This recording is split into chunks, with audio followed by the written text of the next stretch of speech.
First of all, I offer my Sastangandavat pranams unto the lotus feet of our most worshipful Siddha Gurudev, Nitya Leela Pravishta Om Vishnuvad Shishimad Bhakti Vedanta Narayan Goswami Shri Guru Maharaj, to our Rupanuga Guru Varga, and to all the Samad Vaishnavas and Vaishnavas. So we continue. Every day we are reading from, you remember our book? What's the name? What book are we reading?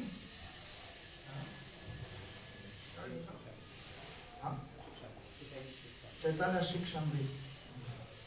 So these are Amrit. Amrit means nectar. Someone taking nectar, what happens? You become immortal. That's why people are interested in going Kumbh Mela. You know? Ravan? Many people like Ravan. They want to, but like Ravan, what happened to Ravan? He's not immortal. So Mahaprabhu, he is giving all these instructions, which are like nectar, and really then you become immortal. So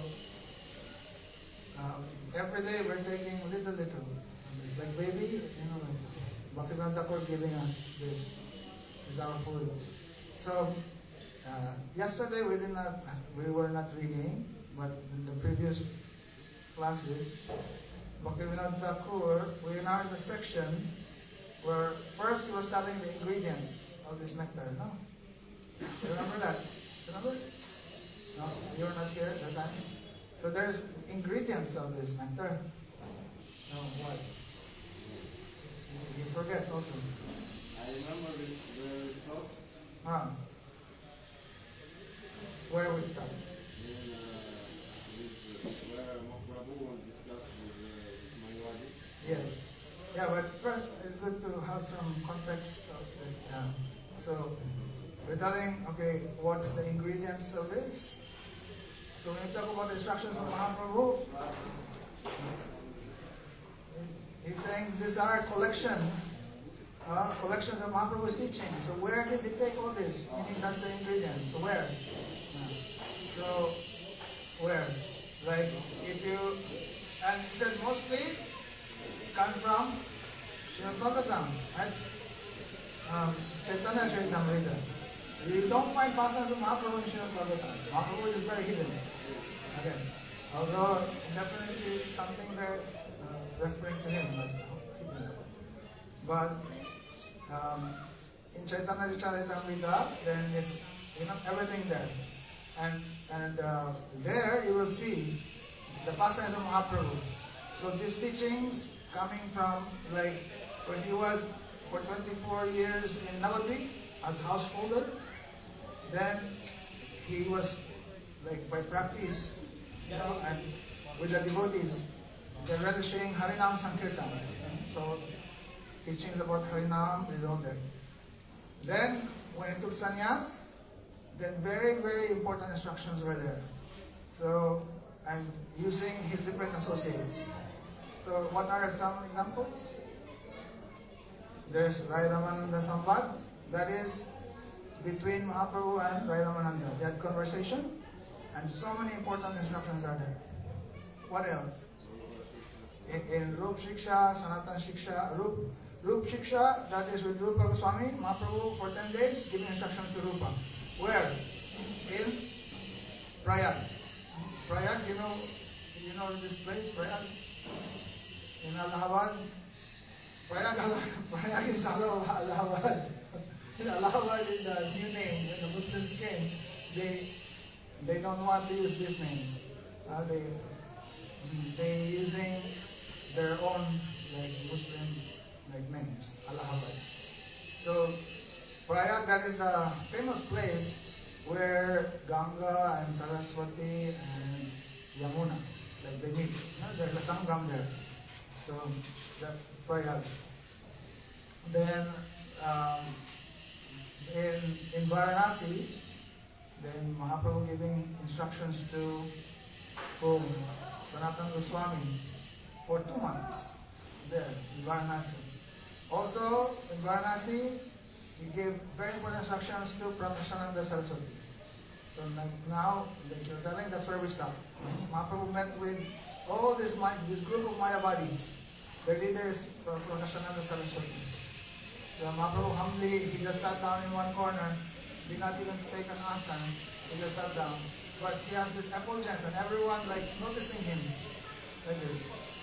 And yeah, that's where we ended actually the last time. Prameshananda Saraswati, he confronted Mahaprabhu. He's like asking him, like, you are sannyasi. Like, why are you, what is this question? Remember? What did he ask? Because like, he said, as sannyasis, you know, they are like Mayavadis, they're into this dhyan, like, oh, we should study, we should seriously like read Shastra and like all this. And he said like, oh, you're a sannyasi, you should be studying very nicely, Vedanta and all this. But why we see you like, oh, with all these people, like, you know, with all this like sentimentalism, oh, crying, dancing, like singing, like that. So he said, this is not activity of sannyasis. So why are you doing like that? You should be studying, you should be with us. So now we continue. Mahaprabhu now define. So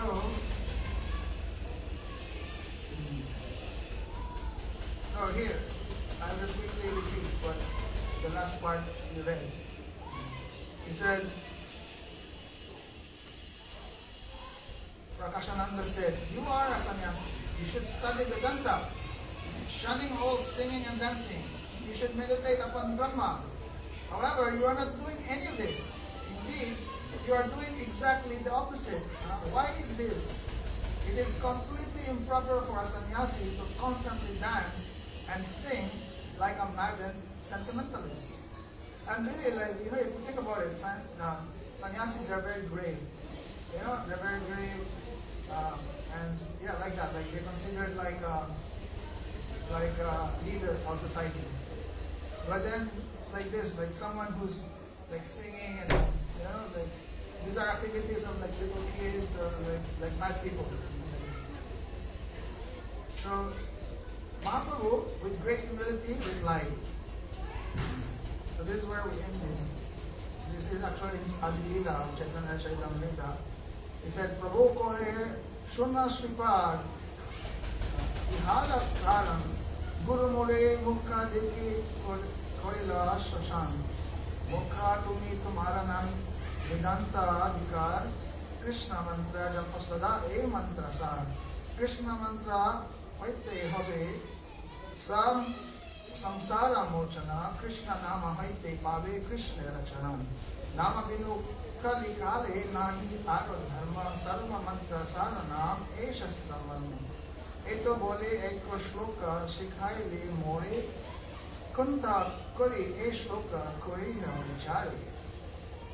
So this English translation, Mahaprabhu has said, oh Prabhu, please listen to the reason for this. When I approached my spiritual master, he told me, who is his spiritual master? Ishvara Puri. So Mahaprabhu telling, when I approached my Gurudev, Ishvara Puri, he told me, you are a fool and you are not qualified to study Vedanta philosophy. Therefore, you must always chant the holy name of Krishna, the Hare Krishna Mahamantra, which is the essence of all Vedic mantras. By chanting of Krishna mantra, one becomes liberated from material existence. And by chanting the Hare Krishna Mahamantra, one will obtain the lotus feet of Sri Krishna. In this age of Kali, there is no religious principle other than the chanting of the holy name of Sri Krishna. This Hare Krishna Mahamantra is the essence of all mantras and the conclusion of all the Vedic scriptures. Saying this, my spiritual master ordered me to constantly chant Harinam, and he taught me this verse from the scriptures. This is from Brihad Naradiya Puran. He said, he told me this verse from the scriptures. Which one? What do you think? Yes. No, he said, Hare Nama, Hare Nama, Hare Nama, Eva Kevalam, Kalo Nasteva, Nasteva, Nasteva, Gati Atmadha. It means, Yeah, in this Kali Yuga, there is no other way to make spiritual perfection other than by chanting Harinam. The chanting holy name. Chanting the holy name, chanting the holy name, chanting the holy name. Of course, we know here, sometimes Prabhuji would explain that Harir Nam, Harir Nam. So he did not say Harinam, Harinam, name of Hari. So he said Harir Nam. So that means who? Like Harir Nam. Actually Hari, that's actually referring to Radharani, the names of Radha, Harir Nam. But one thing also, and Bhakti will explain this. This word Hari, this is like vocative case. When you're calling someone, if that is Hara, then it will become Hari. When you call. Like let's say Lalita, Lalite, like this. When you're calling, that's vocative case. So when you're calling Hara, which is like energy, then it becomes Hare. But also when you're calling Hari, it also becomes Hare. So actually Hare is both Radha and Krishna. It's also for Hari. It's also for Krishna. And then it's also for Radha. So when you say Hare or Nam, it's actually for both. For Hari and for Hara. So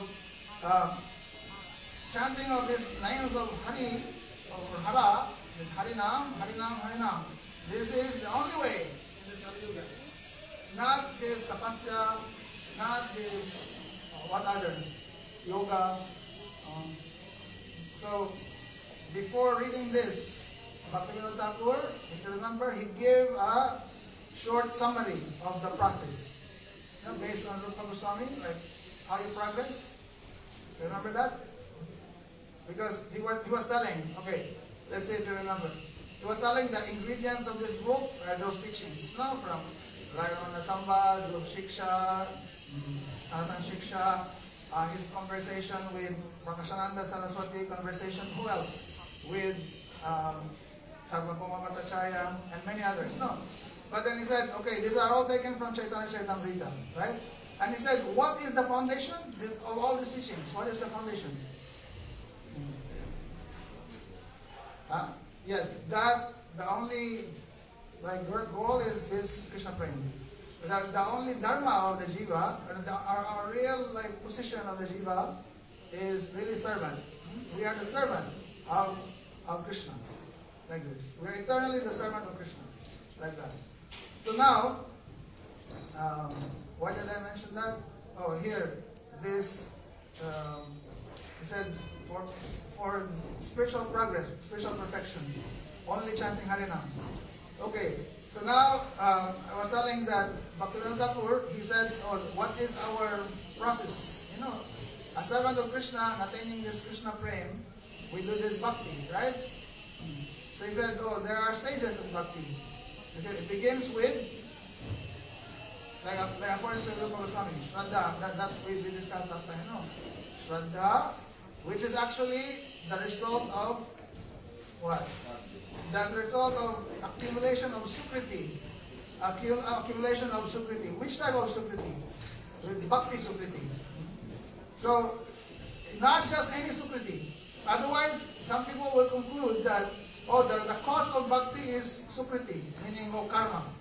When you say Sukriti, you're doing some nice actions. Nice actions. Like this. So it's like telling pious activities, which is actually karma, or is the cause of Bhakti. But no. The cause of Bhakti is this Sukriti that's actually caused by Bhakti. And it will result to Bhakti. Therefore, Bhakti is the cause of Bhakti. Okay, so, and how do you get this Bhakti Sukriti? By contact with some, Bhakti Vastu, like contact with Tulsi, contact with the Dham, contact with the devotees, like that. Or contact with some activities of Bhakti that you may not really know, you may not know the value of what you're doing, like this. So, it takes some Sukriti, and then accumulation of that, you made the sadhu. And by initial contact with sadhu, then he inspires you of this Shraddha. And what is the definition of Shraddha? Remember? Also it was defined.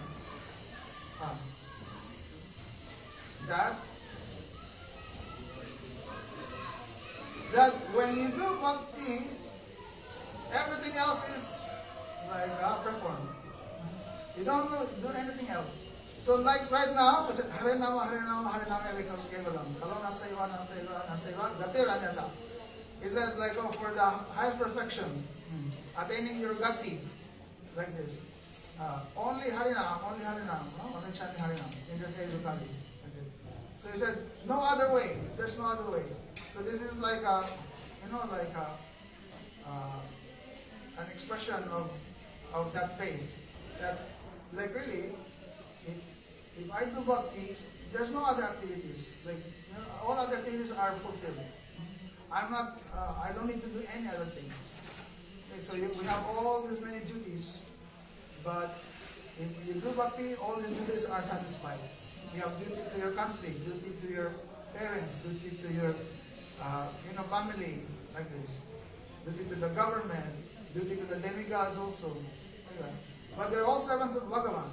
If you serve Bhagavan, automatically they will all be satisfied. So someone will have that kind of faith when they associate with sadhus. And then after Shraddha, what happens? Sadhu Sangha. By this faith, then you become more interested, to just perform bhakti. Therefore, where will you find that? Only with sadhus. Therefore, you only associate with the sadhus. And by association with the sadhus, then you begin to engage in service. That's when what happens? Bhajan Kriya, right?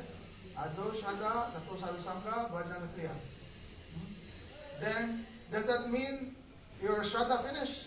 Now these are all simultaneous. Anartha Nivriti, anarthas are going away.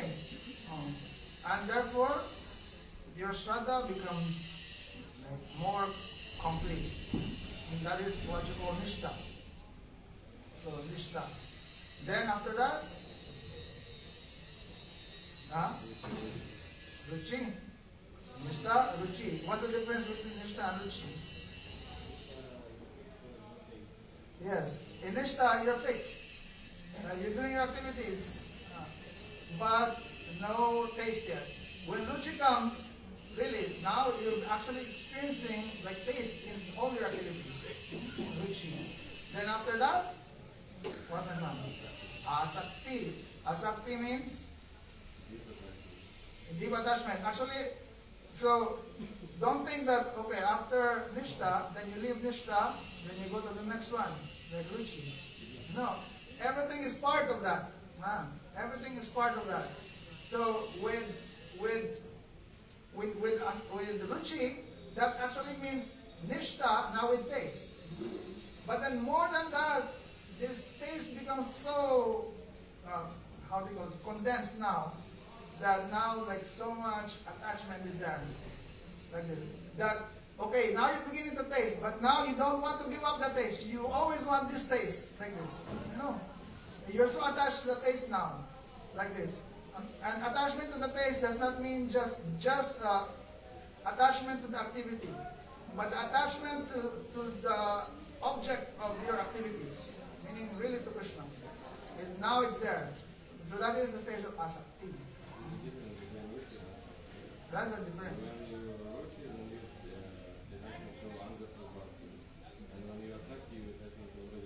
Yes, the attachment now is not just to the activity, but really to the object.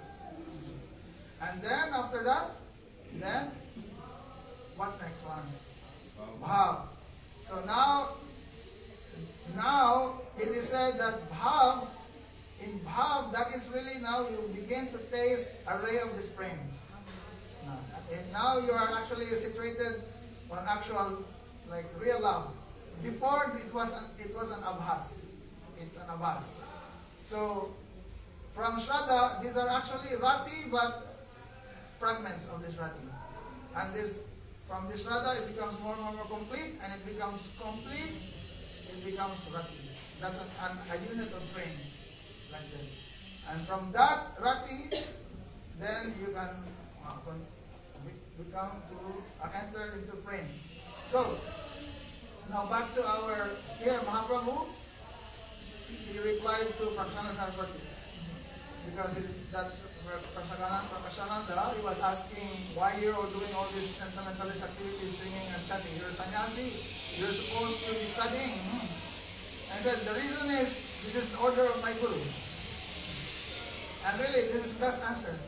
You know, someone may be, like, you may be seen as wrong, but all who follows the principle of Bhakti, or follows my principle, if you said, I may be wrong, but my guru told me to do like this, and I just follow. And therefore, like, okay, no one will question anymore. That's like best answer. We know some Gaudiyas, they do some, like, considered like not bona fide activities. Or they do some, they make up some mantras, you know, like this, what are those ones? Huh? Oh yeah, like those, Nitagor, Radhisham, like this. And Prabhupada, he would clearly explain, like, you know, for people who has no sambandha, no relation, it doesn't really matter. You know, it doesn't matter because you will not be disturbed like this. But if you have relation, especially with Mahaprabhu, and you were chanting this, you know that this is like rasabas. It's like eating ice cream and what's like opposite, like not compatible with ice cream. Huh? Also, soup. Maybe curry, like sour, like curry and ice cream. You know, like this. So like it doesn't give taste. You know, like this. So it shows that really there's no relation there. So Prabhupada said, like, oh, whatever you're doing, it should be based on like real rasa, not the abas of rasa, like this. Sometimes this abas creates disturbance, and really Mahaprabhu, he becomes disturbed. During the time of Mahaprabhu, many devotees, they want to offer Mahaprabhu prayers or like any gifts and like that. Swarup Damodar has to check them, otherwise Mahaprabhu becomes disturbed. You know, so if there's any prayer like that, then Swarup Damodar will check and checking all these things. So, with like this, they make up some mantras, for example. And one time Prabhupada, he was saying, like, oh, he was explaining this mantra, you know, why are you doing this? And some, they said, because my Gurudev like telling me to do. And then Prabhupada said, yes, okay. Like, yeah. At least they have that principle that, okay, there's needful Guru and they're just following.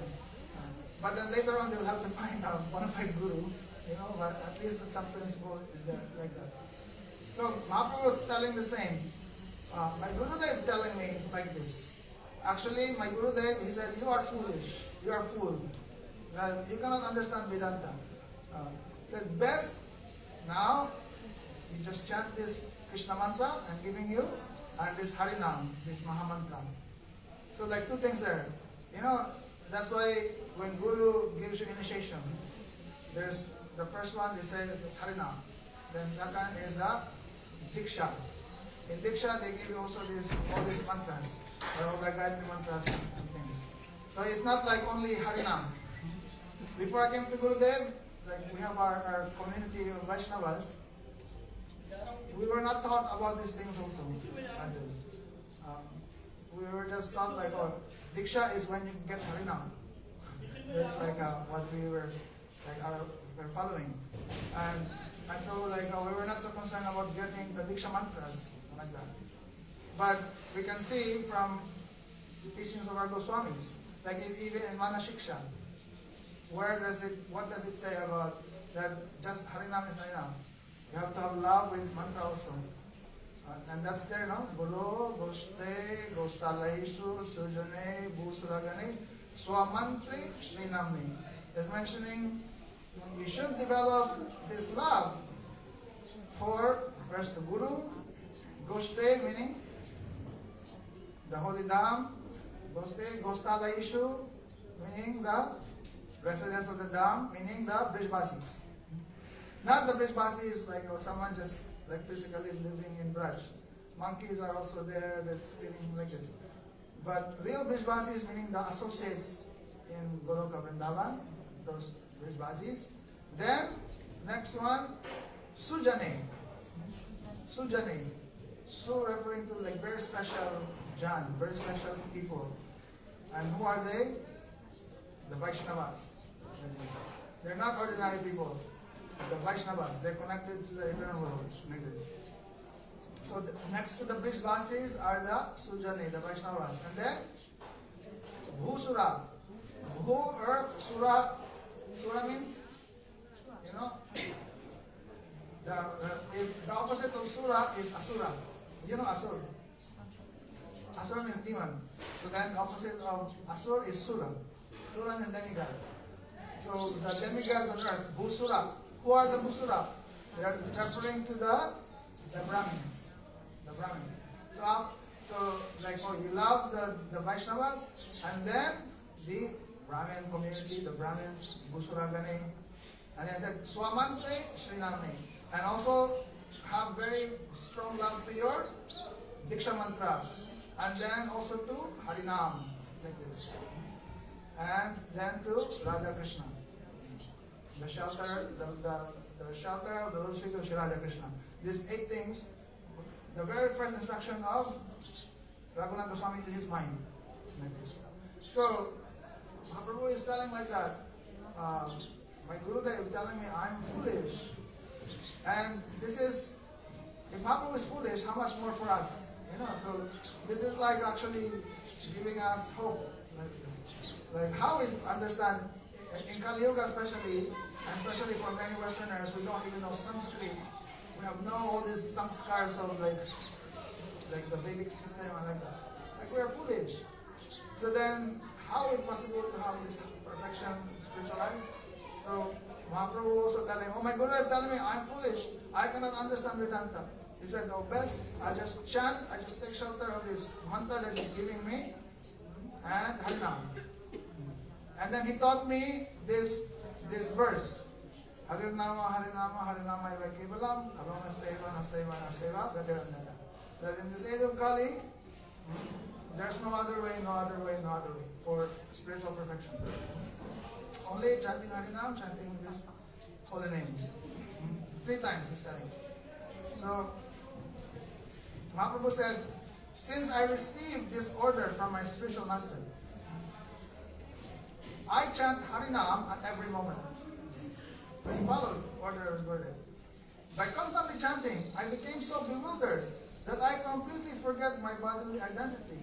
I turn into a madman, and try as I may unable to control myself. Indeed, I become so maddened that sometimes I laugh, sometimes I weep loudly, and sometimes I dance. Observing this, I somehow gathered my self-control and began to consider that chanting the holy name had covered my knowledge. I approached the lotus feet of my spiritual master and prayed, "Oh Gurudev, what type of mantra have you given me? I don't know what power it has that when I chant Krishna's name, it forces me to laugh, cry, dance, and sing." So Mahaprabhu is explaining actually that I just followed the order of my Gurudev, and it's not that I'm, like I'm forcibly doing myself to dance like this, like them. They're forcing themselves to study like this. So because this is our activity, this is our duty. We do like this, like that.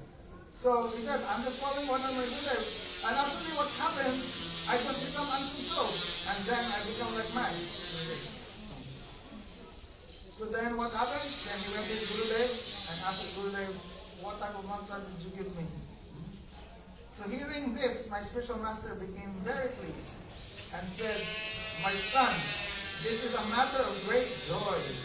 It is the nature of the Hare Krishna Mahamantra that anyone who chants it immediately develops praying for the lotus feet of Sri Krishna. That Krishna praying is the topmost spiritual attainment. The four goals of life are normally accepted to be, we know, four arthas: dharma, artha, kama, moksha. Dharma meaning doing all your duties, or this religiosity. Artha, economic development. Then kam, sense gratification. And moksha, liberation. Generally, this is for many people, these are their goals. However, the fifth and the highest goal of life is Krishna prema, pure love for Krishna. And it is unlimitedly superior to these. Standing before this frame, these four goals appear extremely insignificant and contemptible. So this is Vishwara Puripad, he's explaining from Mahaprabhu. He's saying, no, like the whole world, they're aiming to attain four types of goal, like this. Where he said, this Krishna prema, comparing to them, to this four, any of these four, they all appear not just insignificant, but contemptible. Contemptible means? Contemptible? Yeah, like something fit to be rejected. Yeah, like something like you take as a joke. You know, like not something. Yeah, something rejectable. So, by this statement of Srimad Mahaprabhu, it is clear that study of the scriptures nourishes Shraddha. By nourishing Shraddha, a higher goal is attainable. According to Srimad Mahaprabhu, Vedic scriptures is the only bona fide evidence. Argumentative scriptures are not authoritative. In this regard, there is a statement, and this is from Chaitanya Charitamrita. It says there, Swataha Pramana Ved Pramana Shiromani. The self-evident Vedic scriptures are the highest evidence of all. So, did you get that? Like, we had this definition of Shraddha that only Bhakti really is our activity. Not any other things. If you just do Bhakti, everything else is done. So another definition of Bhakti is faith in scriptures and faith in Guru. Okay. So now he is explaining actually, based on what Mahaprabhu is saying, that Mahaprabhu is teaching that by nourishing faith, you can attain Krishna prema.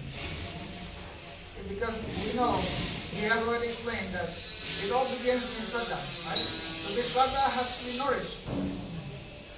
So how do you nourish the Shraddha? He said this can also be nourished by scriptures. Scriptures nourish the Shraddha. One, of course, we know the Shraddha is nourished by Sadhusanga. We know that. But it is also nourished by scriptures. And then why he said like why? Because really scripture is the only best evidence. When we talk about any teachings on Bhakti and everything, by getting like evidence for that, you will not find evidence of this based on, like even by your sense perception. Many things you cannot understand by relying on what we call, pratyaksha. In all situations in the material world, let's say in a court case, what is the best evidence? The best evidence is this direct sense perception, not pratyaksha. Like you have a witness. He said, I saw directly, he killed this man, like that. Or there's a witness, like that. So then everyone will believe, because he has seen, like that. But when it comes to like these teachings on prema, we know our senses are imperfect. We all know this, huh? We have these four defects. Acharya, he explained this very nicely. What are the four defects, Acharya? Yes. Cheating propensity, we have commit mistakes and imperfect senses. No. So if we have imperfect senses, we have the propensity to cheat, to commit mistake, and to be illusion, like this. So we cannot depend on our senses. Our senses may say like, oh, it's very small, because looking is very small, but it's not. So he said, what is best evidence? Mahaprabhu has taught the scriptures, only the scriptures is best evidence. So he's quoting a verse here, Swataha Praman Ved. So when you say Swataha, it is self, by itself. It manifests by itself. So, also, like he said, Vedas is self-manifest and it is self-evident. Self-evident or self-manifest, the same. And he said, this is Praman Shiromani. Shiromani, mani means jewel, and Shiromani means the jewel on the head, no? The shiro.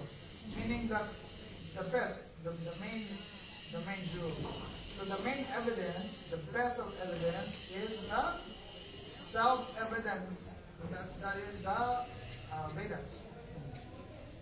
Also, Mahaprabhu's instructions to Sanatana Goswami, as mentioned, it stated, Maya Mugdha Jiver Nahi Swata Krishna Gyan. Jiver Kripaya Koila Krishna Veda Puran. He's saying that the conditioned soul, the conditioned Jiva, cannot revive his Krishna consciousness by himself. By your own, you cannot revive your Krishna consciousness. Actually, it says here, Nahi Swata Krishna Gyan. This Krishna Gyan will not manifest by yourself. This knowledge of Krishna.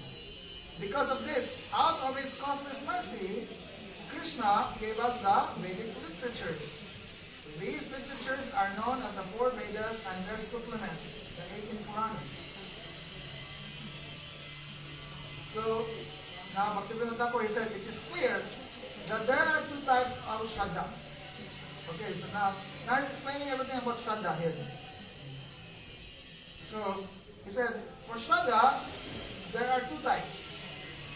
There's the Kumal Shraddha and the Dridha Shraddha. So, Kumal means Kumal, like very soft. And Dridha means like unflinching. That Dridha Shraddha, meaning this unflinching faith, causes the awakening of Bhakti. It is an extremely strong and naturally occurring sentiment. Sri Chaitanya Mahaprabhu wrote complete instructions on this subject in his Shikshastaka. Chaitanya Mahaprabhu gave the following instructions about Kumal Shraddha to Sri Sanatana Goswami. Now, he was telling that by strong Shraddha, this Dridha Shraddha, then Bhakti is awakened. So then what about this Kumal Shraddha? So now Mahaprabhu is explaining about Kumal Shraddha to Sanatana Goswami. So he said, Kona bhagye kona jivera shraddha jadi hoy, tabi se jiva sadhu sangha ye karay. Sadhu sangha hoite hoy shravana kirtan, sadhana bhakti hoya sarva anartha nivartan. Anartha nivriti hoite bhakti nishta hoy, nishta hoite shravanati ruchi upadoy. Ruchi hoite bhakti hoy asakti prachur, asakti hoite chitta janme Krishna pritya ankur. Say rati gadha hoilo dhari prema nam, say prema prayojan sarvananda dham. You may not understand what it's saying, but by catching some words, you can understand what it's all about. You know, what probably he's talking about. Did you? Huh? What do you think? You got something? He's talking about this progression that we had just mentioned before. So he said, if by some good fortune the Jiva develops faith, he begins to associate with devotees. In that association, he begins the practice of sadhana bhakti by engaging in hearing and chanting and others. By the power of sadhana bhakti, he becomes free from all unwanted contaminations. So now this is English translation, so we're not talking about those terms. But you can catch, what we're talking about. So he said, by good fortune, Jiva develops faith. What is that? Shraddha. He begins to associate with devotees. What is that? Sadhusanga. In the association, he begins the practice of sadhana bhakti. That is bhajan kriya. By engaging in hearing and chanting and so on. By power of sadhana bhakti, he becomes free from all unwanted contamination. What is that? Anartha-nivriti. He becomes, and his Shraddha matures into fixed determination. What is that? Nishta. By continued hearing and chanting, this Nishta transforms into taste. What is that? Ruchi. After the awakening of Ruchi, a deep attachment arises. What is this? Shakti. And from that attachment, the sprout of love for Krishna, what is that? This bhav, rati, is born within the heart. That bhav, once completely mature, takes the form of prem, pure love. This prem is the ultimate perfection for all the jivas and the abode of complete ecstasy. So, when you say complete ecstasy, really what it's referring to is rasa. So this prem is the abode of rasa. So now he said, very strong faith, this Vriddha Shraddha, is not dependent on scriptural arguments. However, for the sadhakas who possesses soft Shraddha, what is that? Komal Shraddha. The only means of progress is by studying the scriptures in the association of devotees. You understand? He said, for someone who have strong faith, they will not depend on scriptural injunctions. Meaning their faith is not, we know that Shraddha is nourished by scriptures, right? And the best evidence is scriptures. Okay, we accept that. But he said, once your Shraddha is very strong, you will not be depending, whatever you're doing, your faith will not be dependent on what, this is the injunction of Scripture. Scripture is doing like this.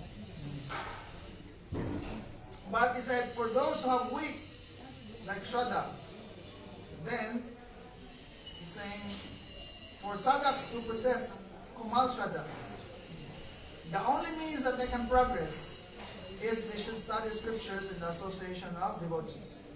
Understand? Okay. So, as long as your faith is weak, then very important, you stay in the association of devotees and study scriptures. When your faith becomes very strong, then whatever your activity, you're very strong already. You will not depend on the scriptures telling like this or not. You already so established. So then he said, it is essential for them. So who's them? Those with Komal Shraddha. It is very important for them to hear the conclusions of the scriptures. So when you say conclusion of the scriptures, this is what we call Siddhanta. Siddhanta. Sometimes you hear this word. Siddhanta. What's the Siddhanta? So meaning these are conclusions from the scriptures. These are not conclusions based on your mental speculation. So that's not Siddhanta. Okay. Conclusions based on scriptures. So he said, very important for those with Kumal Shraddha, they should hear Siddhanta. And what else? Take Diksha from Gurudev. Then, what happens? They cultivate bhajan by performing the 9 limbs of devotional service according to the instructions received by Srila Gurudev. So here, this is the thing. The beginning stage, when we say Shraddha, Sadhu Sangha, Vajana Kriya. The Shraddha from the beginning stage, without Sadhu Sangha, we have to understand that is Kumar. That is very Kumar. And therefore necessary, it has to be nourished. By Sadhu Sangha and hearing all the Siddhanta. Like this. But especially, it says here, take Diksha from Guru. Then, this is the maturity of your Sadhu Sangha. When you have Guru, And really, now you're fixed. You have some real connection with sadhus. Like that. And then you're able to do bhajan. Then bhajan kriya begins. From them, by having a guru and connection, fixed connection with the sadhu community, then you begin performing all the limbs of bhakti.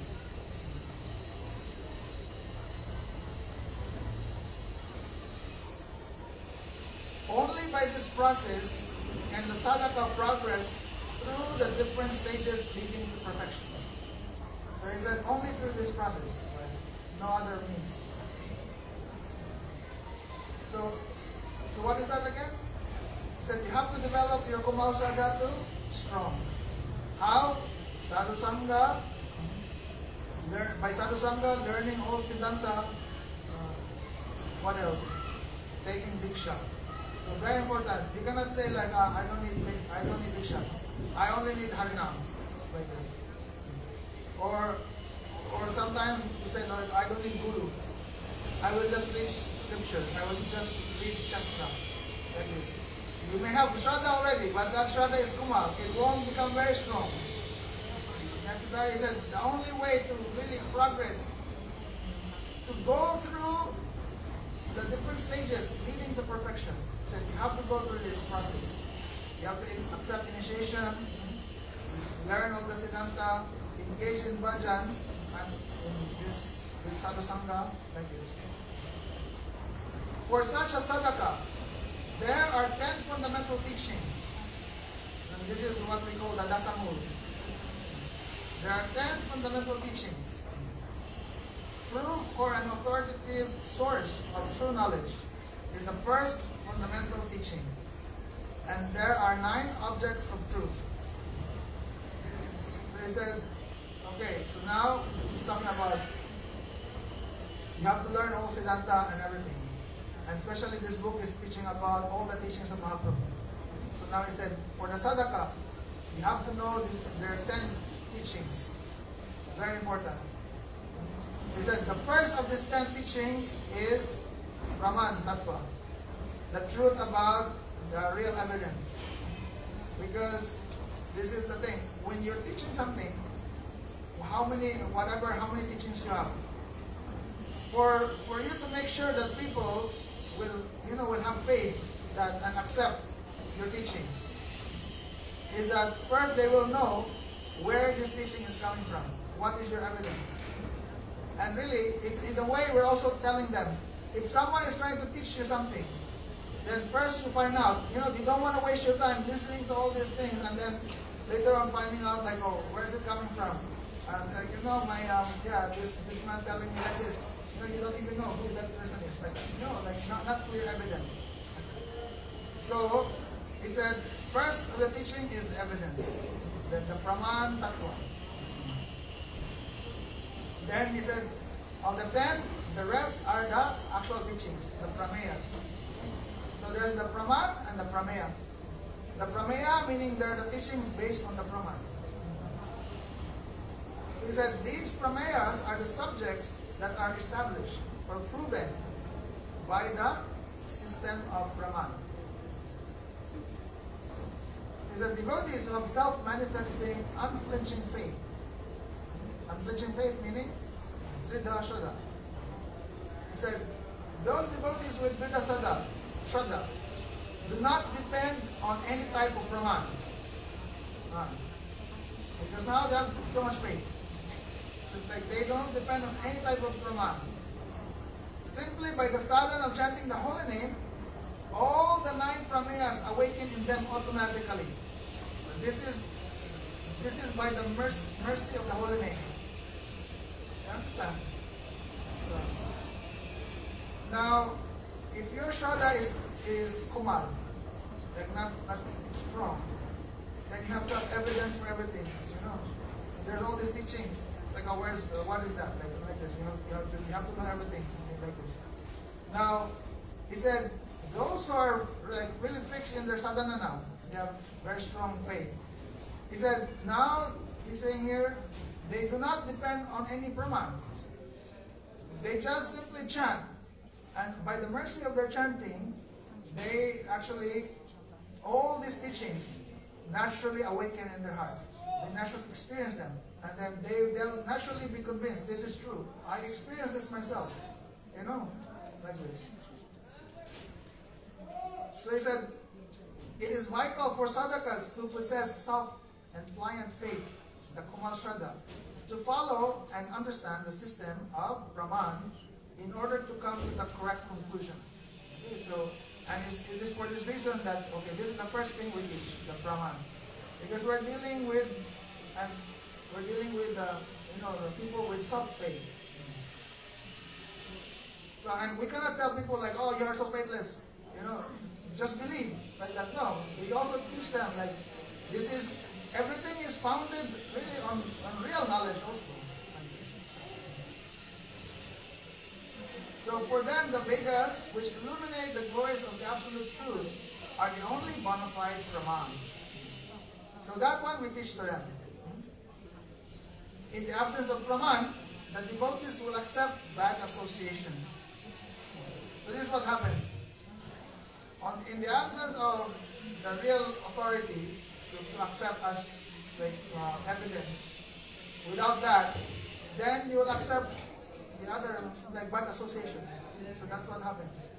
You fall into bad association. You accept bad association and fall away from the path of devotion. The Vedas expand the glories of Brahman, the Absolute, and are greatly voluminous, containing different instructions for persons of different qualifications. So when we say persons of different qualifications, what are examples of different qualifications? Example. Yes, some have the qualification for karma, meaning their interest is for some fruitive, material, result, like this. And some have the qualification for gyan. And what is that? They have actual desire to know more, what is really this world, how I can get out of this world, like this. So this is this gyan. And really they have that desire for liberation, like that. And so he said, it is not easy to collect instructions concerned only with Shuddha Bhakti from the Vedas. Did you get that? So it is not easy to collect instructions concerned only Shuddha Bhakti. Why? Because in the Vedas, everything is there. The Vedas means knowledge, and everything is there. So in the Vedas, you will find all instructions for those who are qualified for karma, also for gyan. So many instructions there. So he said, you cannot also expect that only pure bhakti is there. It will be difficult. So he said, not easy to collect instructions concerned only with pure devotion from the Vedas. By examination of scriptures that are in the mode of goodness, so there are some Sattvic Puranas in the mode of goodness, the root intentions of the Vedas is revealed. Of all the Sattvic Puranas, the Srimad Bhagavatam is the best. Srimad Bhagavatam is the essence of the Vedas. It contains an extensive explanation in the mode of goodness. Therefore, the Srimad Bhagavatam and other scriptures follow the same line of understanding, such as the Pancharatra, and are accepted as bona fide scriptural evidence. So, he said the Vedas also many, according to qualification of people, the Vedas they're teaching. But he said, as far as getting the real, the highest teaching, so it has to be found from those Vedas who are not for people in the mode of ignorance or mode of passion. Meaning there are some Vedas like that. And it is not that the Vedas is in the mode of ignorance and the mode of passion. They're there to reach out, because so many kinds of jivas, to reach out from people in the mode of ignorance, like this. Then there will be Purans, there will be scriptures that talks about this, and somehow they'll be interested to that. But those who are, there are Vedas that's already for the people who are mode of goodness. So then, he said the best, of course, is Srimad Bhagavatam. And I'm really like, how is that? How is it the best? And what will be your, how would you explain when you say, of the Vedas and the Vedic Literatures, Srimad Bhagavatam is the best? If someone will ask you, how would you show like a proof?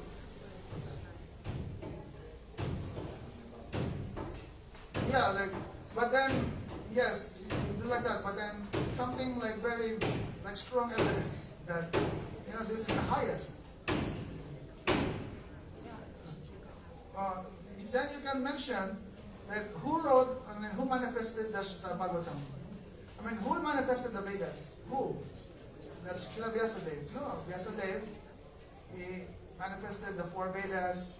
Then, actually one Veda, knowledge. Veda is knowledge. Veda was one before, and it's only received by oral tradition.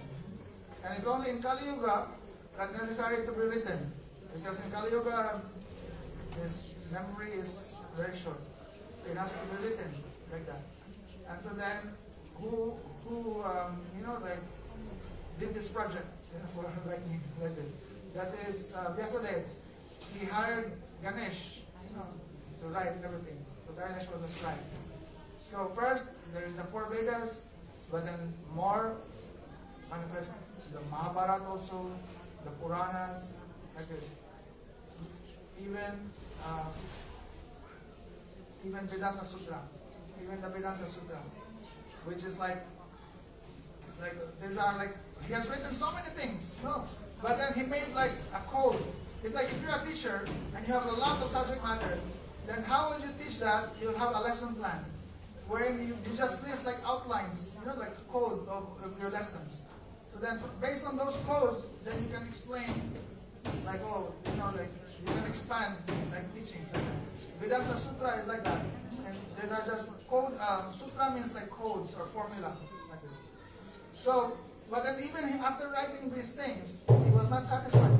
He was not satisfied. And then we know his Gurudev came, Narad Muni, and telling, because you have not fully established who is the Supreme Person.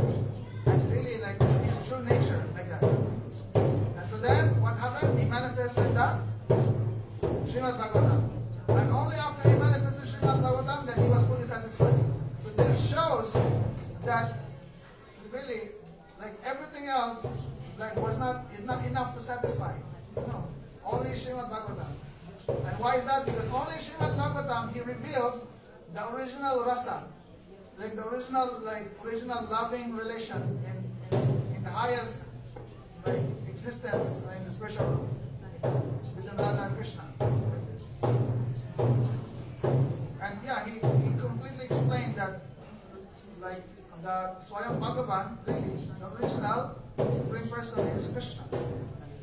In Bhagavatam you can see many stories of the different incarnations. After telling all the different incarnations and manifestations of God, then he said, Ite Chamsa Kalapumsa Krishnastu Bhagavan Swayam. He said, all these are just an amsa or a part of an amsa of the Swayam Bhagavan, the original Bhagavan. Who is that? Krishna. Krishnastu Bhagavan Swayam. So, he said here, Srimad Bhagavatam is the essence of the Vedas. It contains an extensive explanation, which are all sattvic.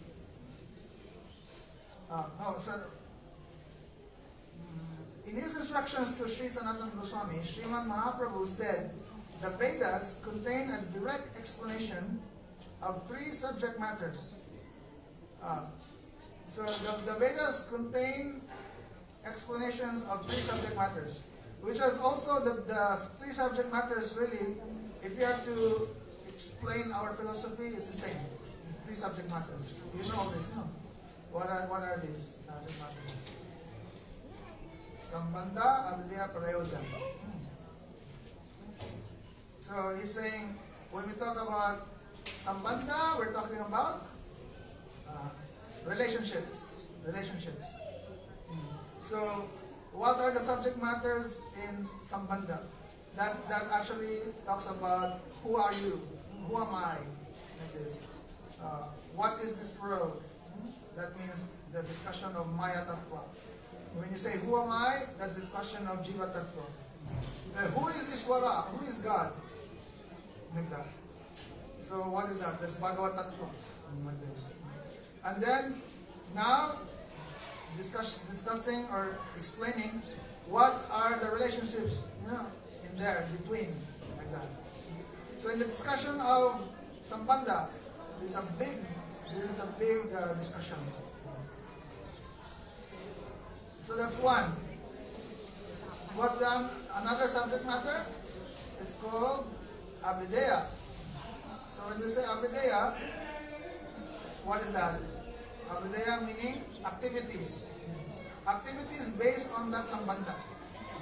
Or what is the process to cultivate this Sambandha. So that's Abhideya. And next, the third one is Prayojan. Prayojan meaning the goal, the attainment. So he explained, Mahaprabhu explained that Sri Krishna is the Sambandha, Bhakti is the Abhideya, and Krishna Prem is the Prayojan. Now here, why did he say Krishna is the Sambandha? Yeah, because like our relation really is, all relation is actually based on Krishna. Like he's the object of relation. So he explained that our Sambandha is Krishna. Our Abhideya is Bhakti. And the goal is Prayojan, Krishna Prem. Prem is the fresh jewel of spiritual attainment and the only true wealth. Okay, so when you say true wealth, meaning this is the real artha. The artha. This is the paramartha, the supreme artha, supreme wealth, supreme goal. So he quoted, Bhaktivinoda quoted 2 verses from Chaitanya Charitamrita. It said, Ved Shastra Kohe Sambandha Abhideya Prayojan Krishna Prapya Sambandha Bhakti Prapyela Sadhana Abhideyanam Bhakti Prema Prayojan Purushartha Shiromani Prema Mahadhana. So he said the Vedic Scriptures give instructions about 3 subject matters. The first is the Jiva's eternal relationship with Krishna, which is called Sambandha. The second is Abhideya, the understanding of the living entities' activities within that relationship. The third is known as the ultimate goal of life. It is called Prayojan. This Prayojan is known as Krishna Prem. Devotional service, Bhakti, is called Abhideya because it can bestow this Krishna Prem upon the Jiva. Krishna Prem is the ultimate goal of life. It is understood to be the Jiva's highest benefit and greatest wealth. So this is like a repeat of what you just spoke, but this is directly from Chaitanya Charitamrita. So now he's talking about Sambandha. Sambandha is the mutual relationship existing between the chit, and when you say chit, meaning the conscious entities, between the chit, achit meaning no consciousness, meaning the matter, and Ishvara. So 3. So Sambandha is the mutual relationship existing between chit, achit, and Ishvara. Factually, Sri Krishna is the only Vastu in existence. You remember Vastu? No. Object. Vastu. Anything that exists is Vastu. But he's saying here, in reality, Krishna is the only real Vastu in existence. And how is that? Because every other Vastu is actually coming from him. Like this. We are also Vastu. Even this is Vastu. Like everything that has existed is Vastu. Even your ideas are Vastu. Like this. You know. So the source of all this is Krishna. So he's the real Vastu. The energies Krishna are the Jivas, the living entities. So these are called the Jiva Shakti. And so the energies of Krishna are the living entities, Jiva Shakti, and inert matter, which is Achit Shakti. From the transformation of the Achit Shakti, meaning material energy, from the transformation of material potency, material energy, comes the material creation. And by the transformation of Jiva Shakti, the individual souls manifest. You want to follow that? So, how about us? So, like, based on what we just read, where are we coming from? From which Shakti? From Achit? From Jiva Shakti. Okay, so this, he said the material creation coming from the Achit Shakti. Another term for the Achit Shakti is Maya Shakti. Okay, so sometimes we're using so many terms, and because there's so many terms, sometimes we think they're different. But okay, when you talk about Achit Shakti, Maya Shakti, the same. Okay, they're the source of this Jal, like matter. Now, how about the Jivas? All the individual Jivas. We are coming from the Jiva Shakti. So, what is just to like have some clarification? When we talk about Jiva Shakti and the Jiva, are they the same? So, how would you say like the relation? Yeah. When you say Jiva Shakti, that is like the generic name for like collective. You know, the energy which is the source of the Jivas. Because you may think that the Jiva is coming from Chit Shakti. Is the Jiva coming from Chit Shakti? Because that's one thing we have to clarify, because here we also just say there's Chit and the Achit. And generally we say Chit, the Jivas, right? But there's also a term that really they say Chit Shakti. And Chit Shakti means what? Chit Shakti referring to the original power of Krishna, Swarup Shakti. That's referring to like really the pure, like Vishuddha Sattva. You know, like the original Shakti in Vishuddha Sattva, like in the spiritual room, like that. And that is personified, the original Swarup Shakti, Radharani. So when you say Chit Shakti, really originally Chit Shakti referring to Srimati Radharani. And all her direct expansions, Kaya Viva, direct expansion of Radharani. They are directly like Chit Shakti. So you can read, there's one portion in Jaiva Dharma, this is clarified. Dr. Nara explains that Jiva Shakti is not coming from Chit Shakti, because we're not directly coming from Radharani. That is. Jiva Shakti is coming from Baladev. From Baladev. And what part of Baladev actually, that means already, like in the material world, Baladev expanded, you know, then Baladev is the first manifestation of Krishna, you know, right? But from Baladev, everything else exists. So there are all these associates in let's say Goloka Vrindavan, like this. So the Chit Shakti directly is Radharani and all her Kaya Viva. They're not coming from Baladev, they're directly Krishna Shakti, Chit Shakti. But there are also entities there that are like parsads, like that. They're not coming from Radharani, they're coming from Baladev, like this. So they are in that kind of principle, like Jivas. Like this. But generally we don't call them Jivas. They are like eternal associates of parsads. Yes, that is in that condition, Sat Chit Ananda, Chit meaning knowledge potency, like completely like non-material, like this. So that has to be clarified. I'm just showing that in one term, this Chit, when you call Chit Shakti, we're talking about like completely spiritual Shakti of Krishna. Now, when we say this Swarup Shakti has three functions, you know, Sandini, Samvit, Ladini, these functions create this result. Like Sandini, what is the result of this function of Sandini? Like existence, yeah, existence.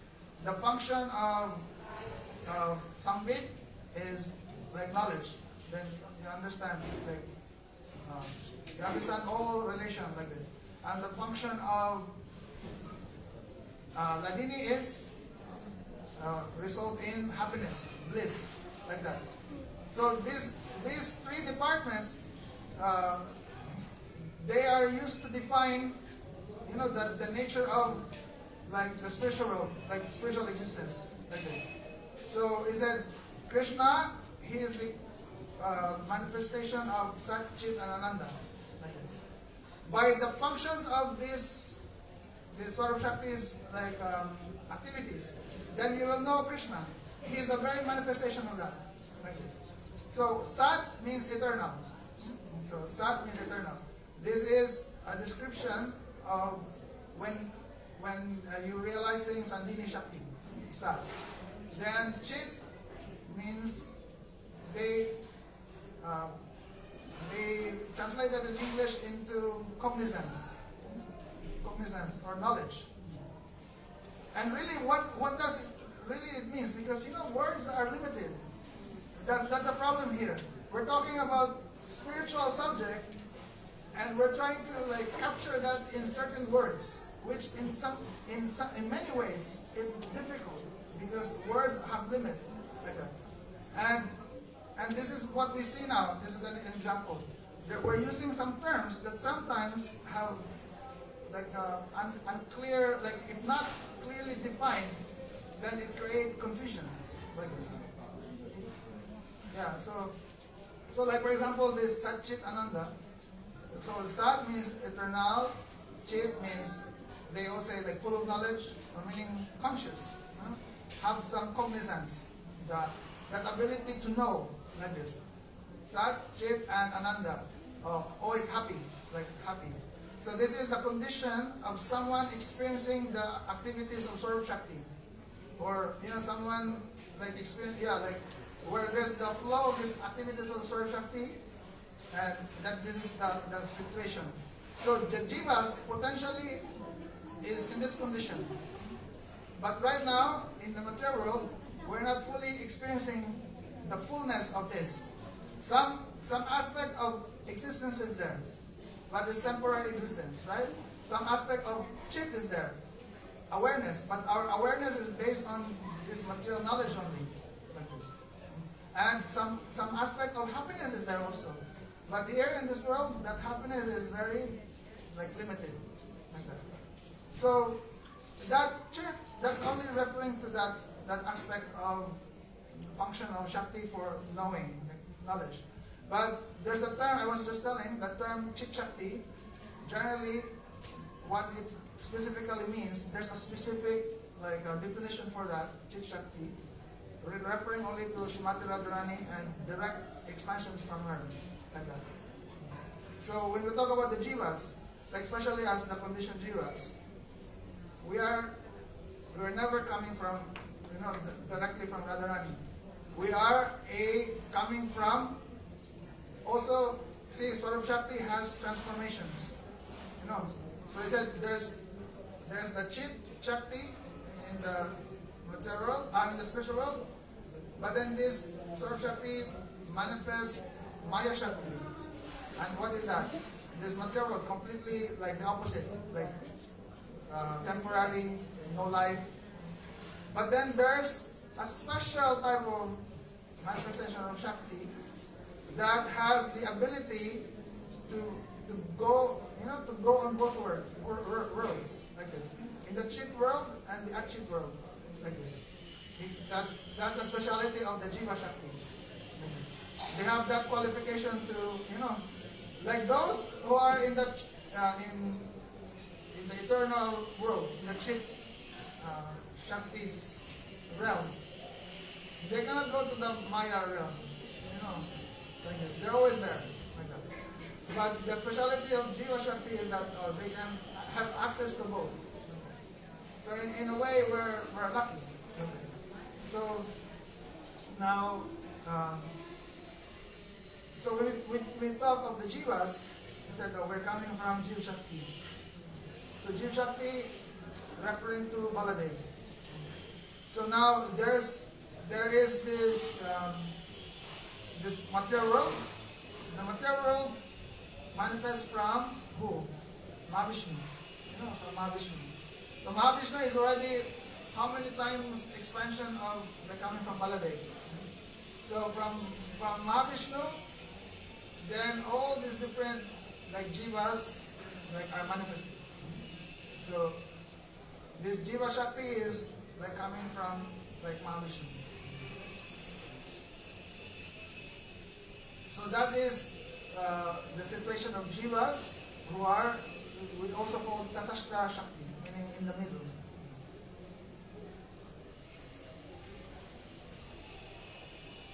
From the transformation of material potency becomes the material creation. I'm just repeating that now. I said by the transformation of Jiva Shakti, then the individual souls are manifest. To establish one's eternal relationship as a servant of Krishna is called establishing sambandha. Okay, so that's what it means. When you say we want to establish our relationship with Krishna as a servant, that is the subject matter of establishing sambandha. In his teachings to Sarvabhauma Bhattacharya, Mahaprabhu said, Swarup Aishwarye Tara Nahi Maya Gandha Sakala Videra Hoy Bhagavan Se Sambandha.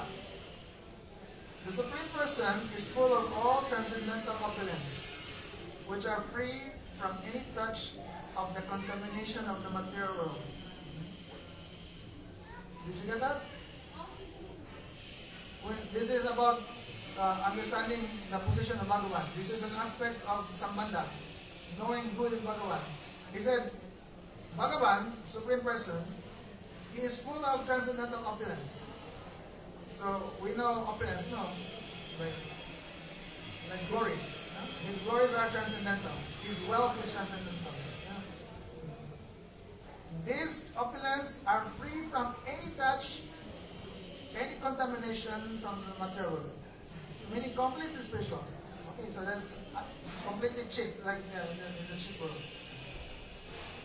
All the Vedic literatures state that everything is related only to him, as he is the ultimate goal. So everything is related only to Bhagavan, and he is the ultimate goal. Srimad Mahaprabhu instructed to Sanatana Goswami, Krishna Prapya Sambandha Bhakti Prapyera Sadhana. One's relationship to Krishna must be attained, and Bhakti is the process to awaken that relationship.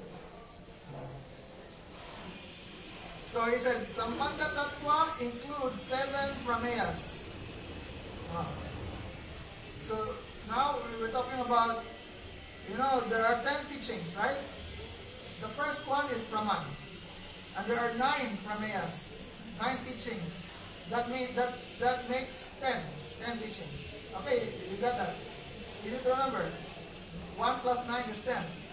So 1 is the Praman, 9 are the prameyas. He said 7 of these prameyas are all about Sambandha. Sambandha Tattva. So Sambandha Tattva includes 7 prameyas. First one, Krishna Tattva. All teachings about who is Krishna. Knowledge concerning Krishna himself. Number 2, this is second, Krishna Shakti. Knowledge concerning the Shakti, the various energies of Krishna. So that includes, Ladini, Sambit, Nandini, all these discussions. Then third, you can remember that. First is Krishna Tattva. Second, Krishna Shakti. Third is Rasa Tattva. Rasa Tattva. Knowledge concerning the mellows of love, loving service to Krishna. So, and really these 3, the first 3, they're all related to Krishna. Because one is about him as the absolute truth. And the next one is concerning, he is the Shaktiman, the source of all power. And the third is, he is the Rasabdim, ocean of Rasa. Like this. So you get that? And then 4 is about Jiva Tattva. Knowledge concerning the individual living entities. So you can remember that? Krishna Tattva, Shakti Tattva, Rasa Tattva, then 4, Jiva Tattva. Then 5, details on the Jiva bound in the material world. So that's 5. Then number 6, about the deliverance of the Jiva from material existence. So referring to liberated Jivas. So 5 and 6, they're still about Jivas. So what's the difference? Number 4, Jiva Tattva, actually referring explanation, what is the identity of the Jiva? Who is the Jiva? All that thing. But then there are 2 kinds of Jiva. So that is now explained in 5 and 6. No, yeah, 5 and 6. 5 is about the Jivas in the material world. And 6 is about the Jivas who are liberated from the material world. Now they're in the spiritual world. Like this. Then 7. And so there's our 7, no? So this is the last one, no? Is Achintya Veda Vedanto. These are the inconceivable oneness and difference between Krishna and his various Shaktis. So by separately considering each of these prameyas, one achieves knowledge of his original relationship with Sri Krishna. This is Sambandha Jnana. So here we end. This is how we end here. We continue tomorrow to pick up from this point. Okay. The 7 prameyas on Sambandha Tattva. Hare Jai Shri Gurudev Ki Jai Shri Bhakti Thakur Ki Jai Chaitanya Shri Ki Jai Bo Premanande